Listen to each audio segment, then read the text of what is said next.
এখন একটু ঘড়িটা তোমাদের দেখাই। দেখতেই পাচ্ছ এখন ঘড়িতে বাজে হলো তোমার 10:50, মানে আর একটু পরে পুরো 11টা বাজবে। আর আমি এখন একটু ক্যামেরাটা অন করেছি, কেন অন করেছি সেটা তোমাদের সঙ্গে শেয়ার করছি। আমি আর সুব্রত নিচে এসেছিলাম 10:30টার সময়, একজন লোক এসেছিল তার সাথে কথা বলতে। সেই মুহূর্তে হঠাৎ করে দেখাচ্ছি একজনের আবির্ভাব হয়। এখন আমি কি করব বুঝতে পারছি না, তোমাদেরকে দেখাই সে কে। এই যে চলে ইনি, জানি না কে ছেড়ে দিয়ে গেছে, সে আমার ঘরের মধ্যে এসে হাজির হয়েছে। এই রকম চেহারা, কারা যে এরকমভাবে ছেড়ে দিয়ে যায় কিছুই বোঝা যায় না। কি কষ্ট লাগছে দেখে। ওকে আমি আর বাইরে বের করতে পারিনি। কি বের করব বলো তো, কোনো কুকুর টুকুর তো কামড়ে দিতে পারে, ও মরেও যেতে পারে। সেই জন্য আমি ওকে বের করিনি, ঘরে রেখেছি। আসলে আমি প্রথমে ওকে এই দেখো এখানে দেখাচ্ছি, বিস্কুট গুঁড়ো করে দিয়েছিলাম, কিন্তু সে খেতেও পাচ্ছে না। দেখতেই তো পাচ্ছ কি চেহারা, কি খাবে বলো, এই অবস্থায় রয়েছে। তারপরে আবার এখানে একটু জল দিয়েছিলাম, এই দেখো জল দিয়েছিলাম, সেটাও সে খায়নি। সে আসলে হয়তো কোলে উঠতে চাইছে, কিন্তু আমার তো আবার ভয়ও লাগছে। প্রথম দিন কোলে নেব।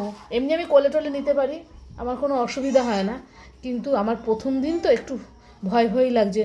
ও আমাকে চেনে না, আমি ওকে চিনি না, কোলে নেব কী করে। আর তারপরে তো দেখছো কি অবস্থা, কোলে উঠতে চাইছে। কিছু করার নেই, আমি কি করবো বুঝতেও পারছি না।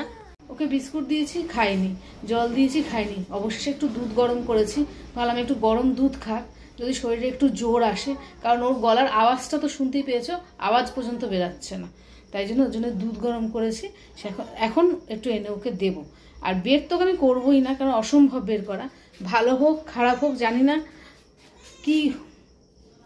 কি করবো বুঝতেই পারছি না। এই যে মাইক্রোওভেনের জন্য দুধ গরম করেছি, অল্প একটু দুধ গরম করেছি, খাবে কিনা জানি না। কারণ আমার বাড়িতে আরও একটা ছানা আছে, সে মোটে দুধ খাবে না, খাসির মাংস খাবে না, সে খালি মুরগির মাংস খাবে। এও কি খাবে জানি না, তাই উষ্ণ একটু গরম করেছি যাতে টেস্ট পায় খেতে। অল্প একটু যদি খায় পরে ওকে আবার আরেকটু গরম করে দেবো। প্রথমে দিয়ে দেখি ও খাবে কি না। দেখো দুধ নিয়ে এসেছি, বারবার ও একটা কোণ খুঁজছে শোয়ার জন্য। এই দেখো এই কোণে শুয়ে রয়েছে, একদম ভয়েই হোক যাই হোক ও এখানে শুয়ে রয়েছে, আর আমাকে দেখলেই বারবার চলে আসছে। এখন একটু দুধ খাওয়াবো, দেখি ও দুধ খেতে পারে নাকি, বুঝতে তো পারছি না খেতে পারবে কিনা। আয় আয় আয় আয় আয় আয় আয় আয় আয় আয়, এনে এনে এনে এনে এনে এনে এনে খা খা খা খা খাও।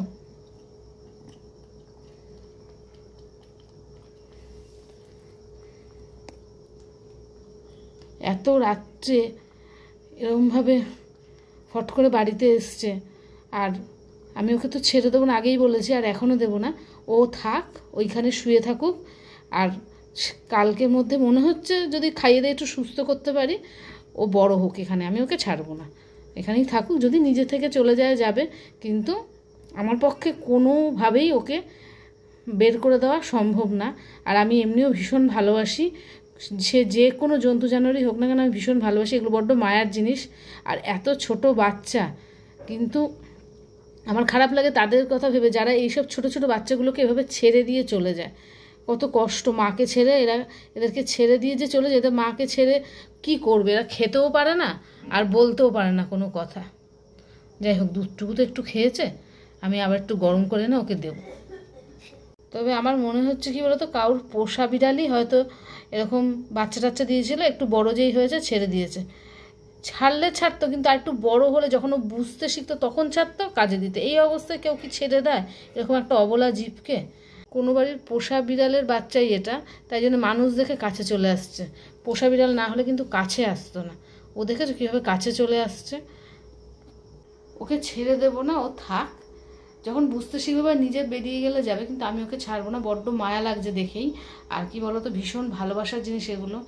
আর বারবার আমাকে দেখে না, আমাকে বলো সুব্রতকে বলো, যাকেই বলো, দেখে বারবার কাছে চলে আসছে, ভাবছে ওকে একটু কোলে নিক বা ওকে আদর করুক।